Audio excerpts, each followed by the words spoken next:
Hello, and welcome to a Volo's Monster episode of How to Play D&D, the explainer podcast of one experienced dungeon master and one failed scriptwriter to discuss D&D topics. My name is Kinsey, and I'm proud to say my guest for the entirety of this series is none other than Abby from Tabletop Curiosities. Hello, Abby. Hello. Hello. Thank you for joining us for this all-dayer of creature episode recording. What is our creature this week? This week we are talking about the Morkoth. Let's get to it.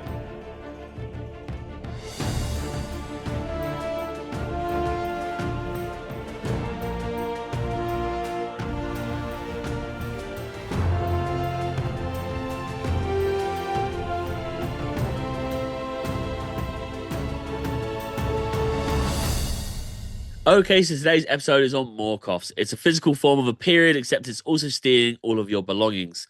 Abby, I'm swinging in space. Sorry, I'll start again. Abby, I'm swimming in space when I see a shuttle approaching. Do I undress now or wait for them to initiate the probing? What am I doing? Yeah, get it off. Get it off, bend over. Let them know you're keen. Yeah, well, hey, I'll do anything to experience new life. Why did you pick Morkoths? These guys are so flavorful. Yeah. We are talking a big old ancient squid that travels the multiverse to collect interesting objects. There's just so much RP. There's so you could do a whole campaign on this, or it could be just a really cool encounter and thing to have in the world. Yeah, I absolutely love them. I love they've got, like you said, with the RP, there's so much going on. I can't remember if they're considered like an evil creature. Are they considered chaotic evil? Yeah, so I love the chaotic side. You can at least kind of flavor to be like maybe they're a bit of a talker. Maybe they do kind of like ask you what you've got first. They're almost like a player's version, like an NPC version of a player when they go, "Can I loot the body?" Do you know what I mean? Like they can ask you what you've got before they initiate combat with you. Like, are you do you know what I mean? I like the idea. All right, so what kind of stats does a Morkoth have? So it's as we said, chaotic evil, a medium aberration. So it's the kind of thing that it can pop up wherever you want it to pop up. It travels the planes. It's just one of those things that you just think it can go into any kind of story, despite it being quite specific and weird. Stat wise, if we're like you say, I think this would be a wasted opportunity to not talk to it at all. I think there should be some kind of thing, because especially it has like a high intelligence, so it's got spell casting, it's got some hypnosis that it can do as well. So I think we would be talking that they would start to hypnotize the party. It's like a 30-foot cone. So any conversation, it's going to be working its charms and trying to get you into its little collection. And like armor class, it's a squid, 17, nothing crazy, but still high enough to present a little bit of a challenge. Definitely. We got 130 hit points as well, so a significant amount to have to sort of chip away at, especially when it's then throwing spells at you as well. It's so 11th level spellcaster, so that gives it the ability to cast up to 6th level spells. And I think the spells that it's been given as well really add to its flavor. So you've got things like Gias, which is a little bit of an underrated spell that kind of gives that same hypnotizing, coercive. The druid in my party and my campaign, his only word he uses is Gias. Like Gias is his way of solving everything is Gias. I mean, it's not a bad tactic, to be honest. No, it's a powerful spell. Very powerful. And I see this Morkoth like using it to get humans to go and collect for it. To go and like get little objects to add to its hoard as well, which is very fun. Some of the other spells it has: detect magic, identify. So if you're maybe trading with it or like trying to give magic items and try and fake it, it's gonna know. It knows what it's dealing with. And then in general, it's got some stuff that can be quite devastating in the water. So it's aquatic, obviously. It's got tentacles that can bludgeon and restrain you, as well as spells that are like chain lightning as well. So if you're wet and in the water and then it hits you with lightning, not Ain't going good. well. Yeah, ain't Not going good, well. guys. It makes me think of like the collector from Marvel, just going around space trying to take all these different things. But it makes me think of Del Boy as well. Like it knows a dodgy deal. Do you know what I mean? Like it's like trying to get everything. That's why I think it could have a conversation before it kind of like tries to do you in. I I think love that. I think the idea of it, like kind of there'd be some good DM tactics there of like it is talking to the people, to the players. What they don't know is they're in 30 foot of combat already because it's hypnotizing them, and they're essentially in an AOE, right? Because you're unlikely to know a Morkoth, and especially as a party, like, at least you wouldn't be able to metagame it, you'd hope.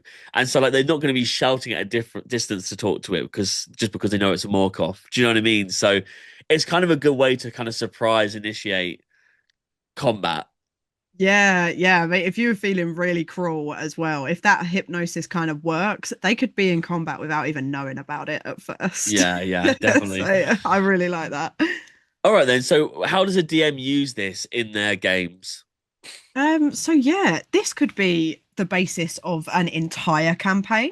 This Right. this could be something you are chasing across all of the planes. Yeah. So like I think the way it works is that it has like its own sort of bubble that they refer to it as an island, and the little island bubble that it creates, it can move around the planes Nice. as it does. It has regional effects as well, so that could be a hook of like people keep losing things around Mm. here, Yeah, yeah. and there's a weird like shimmery sphere in the sky that has appeared. Maybe we need an adventuring party to go and check that out. Yeah. Um, and it then has like lair actions once you're in there as well. So if you've Okay. managed to get to its little bubble and its little island, it's like a bit of a journey to get there. So there's like controlling water. It can decide whether the water's breathable or not. So it Okay. could invite you in and say, "Oh, it's okay. I'll make it breathable. I'm friendly." Yeah, And yeah. then, yeah. I think it's the basis for something really meaty, like a really good one shot or a campaign where you want them to be sort of chasing something, maybe to get an object back that's very sentimental to them. It's been stolen, Yeah. and they want to get it back from the Morkoth. Um, Otherwise, I don't even think it would hurt to just have it as like we're traveling on water and we encounter this on the way through because it's just Yeah. that interesting. I totally agree with you there. Like I think it's got a whole spectrum of ways to use this creature, which is unlike a lot of the creatures we've described, where it's its stats aren't crazy, but it's got these great regional abilities to make it like a whole campaign, which is really nice. And you could flavor it to be more of a BBG with its stats to fit your campaign as well, right? And use this as kind of like a guideline. I'd say like while I was thinking just then about using it in the DMs, it'd be good to hit it like kind of like flip it on its head by it almost being like the creature that's kind of like you capture it, you think it's going to be this thing, it's taking stuff from everywhere, and you're like, right, I've been set out to go and stop it. And then it's kind of a bit of a coward, and it's kind of like, I'm really just Mm, like doing what I know. Like it's not because it's evil or good. It's a bit of like a wormy kind of character, for role play. Or it might yeah, be collecting for someone. So I guess a bit like the Silver Surfer, that kind of thing of like it's doing all these things, but it's not what you think it is. that's true. I mean, even it could be a merchant. It could be Yeah. collecting these things just to sell them, and you could use it as a shop. You Yeah, know, yeah, it's true. There's a lot to play with for this creature, yeah, definitely. definitely. So have you come across a Morkoth in your games at all? Yeah, so as a player, I came across Okay, one. It was a one shot and it wasn't particularly the focus of it. But it was underwater. We were traveling via sea, and yeah, things kept going missing. The wizard that we had with us, their arcane focus got stolen. The right, DM was okay. very harsh to say, well, your spells don't work. Yeah, underwater as Yeah, well. It's tough. yeah. So we had to go on an underwater mission to get it back. We didn't actually do a full combat. We kept it quite sneaky Yeah, because we'd figured out that it was going to try and manipulate and charm us, and it was probably too powerful for us to fight. So yeah, a heist Yeah. basically. I mean, what's wrong Yeah, with that? It's already stealing yeah, things from you. A heist session makes complete sense to steal them back, yeah. I But think. I definitely would say if I was to use it as a DM now, I would definitely be giving it a Del Boy voice and a little Oh Del Boy yeah. suitcase. Yeah, That's yeah. perfect. Always dropping it as it tries to flee like the dimension or something. Always Yeah, drops one item. It's like, oh, don't worry about it. Kind of that yeah. kind of thing. Love that so much. All right. Well, does what does Volo say? Sorry about the Morkoth. So Volo says that Morkoths are collectors of everything odd, unusual, or valuable. Hopefully, that doesn't include you. Oh, all right. So it has been known. It has It been has known. been known to take people It's depending on their value. it's I definitely got to guess. be that it like takes the one player who's just a bit estranged to the party, and they've got to get them back. I like the Yeah, idea of they're like, that. oh god, we gotta go and get them again. Yeah, yeah, definitely. All right, today's adventure is sadly coming to a close. We're back in next week with the topic: when will this podcast come to an end?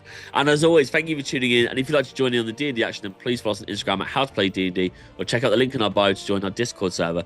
And also check out Black Mark Claw on Instagram for cool D&D clothing. Abby, what do you do? Where can we find you? I am a dice maker. You can find me at tabletop.curiosities on socials and Etsy. Okay, I've been Connor Kinsey. And I've been Abby. Good day.